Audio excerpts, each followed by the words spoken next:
Hello everybody, welcome to the video. That's right, you're watching Dust 514. This is a PC where pretty much I'm a Galente Logi, so all I do is scan, and it's pretty boring, so I edited the whole video pretty much just to fuck. One, to get it under 10 minutes, because I still can't upload past 10 minutes, because somewhere there's something not in good standing on my YouTube account. During the year I took off, something happened. I don't know, I don't care, it doesn't matter. 10 minutes of listening to me, that's too long to begin with, especially when it's going to be about something so negative. It's going to be something so negative and not really logical, and it's just going to be nonsensical rants. And this is basically what is the biggest problems with Dust 514. Alright, let's get right into it. First of all, biggest problem with Dust 514, I think that really hurt the game as far as making it a popular game, especially on like the PlayStation Network. It had so much promotion behind it. It had Eve, it had free to play, it was advertised, and then all of a sudden, you know, what happened? People flock to this game, and all of a sudden they go away. So the new player experience is terrible. It's just fucking terrible. And one of the biggest things you can tie into this is the matchmaking system. The matchmaking system in this game is just flat out fucking broken, especially in the public matches. And pretty much a lot of this is going to be about public matches and what's wrong with the game public matches, because the majority of the player base plays in pubs. And I have other videos talking about how pub matches matter more than any other match, but uneven teams. One team will start with 16 players, the other team has 6. That's 60% difference. One team has 12 players, the other team has 4. Game starts, 5 players leave on the other team, then another 2 players leave on another team, and the matchmaking does not fill in those players within the first 60 seconds of the game. It's broken. The teams are uneven as far as numbers, and the teams are totally unfucking balanced. You'll have 3 squads on one team and a bunch of academy noobs on the other, or you'll have a collective of 100 million SP on one team and a collective of 20 million SP on the other. It's just, the matchmaking is terrible, and this really hurts new players. If you're a new player, if you make an alt and you start, you realize that most of your games you're with like-minded players, but eventually there's this very low threshold where all of a sudden, boom, you're thrown into the mix and you're getting proto-stomped, and all of a sudden you thought you were good at this game, and all of a sudden you realize it's not even fair, and your teammates suck, and then your teammates are backing out, they're not getting replaced, or your teammates weren't there to begin with. It's just a really fucked up situation. The biggest problem that probably plagued this game from the get-go is the lag. The lag in this game is the worst lag I personally have ever witnessed on such a consistent basis over any first-person shooter or online game to begin with. It's terrible. The lag is terrible. People walking in mid-air and all of a sudden like rubber banding and killing you, and you freezing in place and dying, or you can't even spawn into the match because the lag, the connection interruption lag is just terrible, and it gets exploited by people all over the world picking which server they want to play on. If you have Asian players playing on the European server, or European players playing on the American server, or vice versa, there's such a ping differential there. It's terrible. So like, there's huge server exploitation, there's huge lag problems, and a lot of times in matches, especially on specific maps, there's data leak, and all of a sudden the frame rates drop, and you'll get less than 1 frame a second. It's impossible to play that way. It's impossible to play that way. Some players experience it, and at the same time in the same game, some players don't. I've been in games where people are like, oh my god, the fucking frame rate's like 1 per second. I'm like, what the fuck are you talking about? I'm good, right? And of course, I am killing people left and right that are just standing there running into walls because they don't know what the fuck they're doing.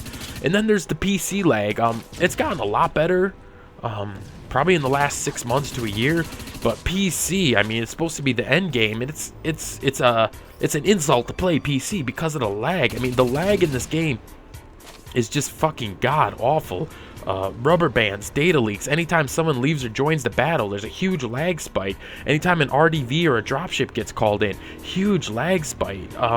Anytime 3 continents are playing on the same server, you know, huge lag spikes. You know, it's very frustrating to play. It's very frustrating when you're shooting people and they're not taking damage, and you're taking damage when you're 5 meters behind the wall. You know, it's terrible.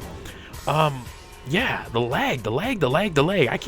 I can't stress enough what's wrong with the lag. And then this is coupled into CCP themselves. Like, I think it's a cross between lag and CCP, the corporate entity themselves, is what made this game fail. This game is profit-based, as any game should be. CCP is profit-based. They did not make this game for charity. That being said, the pay-to-win aspect in this game is just, it's there. It's so much there. I have reason to believe that they took away the weight walls in the war barge after I made a specific video and called out people on the forums, CCP devs and Archduke, about saying how the war barge was paid to win, because the fact that because of the weight walls and using Orm to eliminate those weight walls, that you had such an advantage over other players that it was, you know, it crossed right over into pay to win. This game is pay to win. Do not let anyone tell you otherwise. If the free-to-play feature makes you thousands of times less capable of advancing or doing anything or catching up or playing as good as players that are shelling out money for this game, that's pay to win. It's pretty much you pay to play this game. It has a free-to-play option, but this is, you know, a game you pay money for, and there's nothing wrong with paying money for a game you like, or especially a game like this that's forever ongoing. People pay subscriptions for games. Why shouldn't this be any different? But CCP made this game pay to win, and at the same time, they don't listen to the players. They really don't. When new updates and things come out, it's based on subjective evidence that they've gathered that people then just complain about, and then like maybe 5 months later they might make a switch or a buff or a nerf, and it's like, no, you're not listening to the player base. Case in point, like, ever since I can remember from playing this game day one, people wanted locks on their vehicles. You know, why would you not have a lock on your vehicle? I mean, for God's sakes, if you drive a 1988 rusty Toyota Tercel, it still has locks. You know, things like that. CCP really does not listen to the player base unless it's profit. When Rattati took over for this game, he introduced so many more ways to use Orm in this game, and it did help the game financially, but at the same time, it's just CCP is really not listening to the player base, and the CPMs are not really standing up to CCP, nor can they. And, you know, and this ties into the player base itself. The player base is not speaking out.